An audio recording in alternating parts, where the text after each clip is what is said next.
सख्या चुलत भावाला गेल्या 20 वर्षांपासून विजेपासून वंचित ठेवणारे देवराम मुकणे यांच्यावर अखेर जुन्नर पोलिसांमध्ये गुन्हा दाखल झालेला आहे। महावितरणच्या कामामध्ये अडथळा आणल्याप्रकरणी हा गुन्हा दाखल झालेला आहे। जुन्नर पोलीस ठाण्यामध्ये दाखल झालेल्या फिर्यादीनुसार फिर्यादी शिवाजी तुकाराम बांडे वय वर्ष 34 हे महाराष्ट्र राज्य विद्युत वितरण कंपनीमध्ये वायरमन म्हणून कार्यरत आहेत। दिनांक 30 जून 2026 रोजी दुपारी 1:30 वाजण्याच्या सुमारास जुन्नर तालुक्यातील खैरे या गावातील उंबरवाडी परिसरात महावितरणचे पोल उभे करण्याचे काम सुरू असताना ही घटना घडली होती।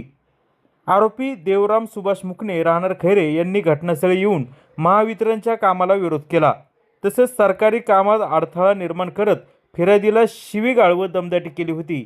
यावेळी आरोपीने जवळील असलेल्या लाकडी काठीने फिर्यादीच्या डाव्या पायावर व पोटावर मारहाण करून दुखापत केल्याचा आरोप फिर्यादीने केलेला आहे।